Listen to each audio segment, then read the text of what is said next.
ഒഴുകണ കോഴിക്കോട് കടലമ്മ മുത്തണ കര കോഴിക്കോട് അൽവ മനസ്സുള്ളൊരീ കോഴിക്കോട് വേണേ കണ്ടോലി ചങ്ങായി നമ്മടെ കോഴിക്കോട്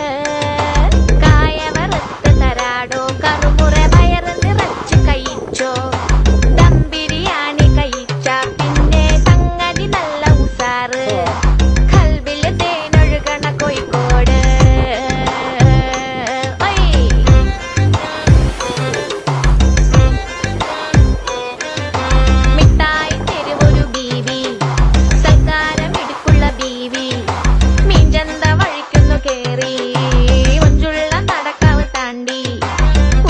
ബീച്ചില് കേട്ടോ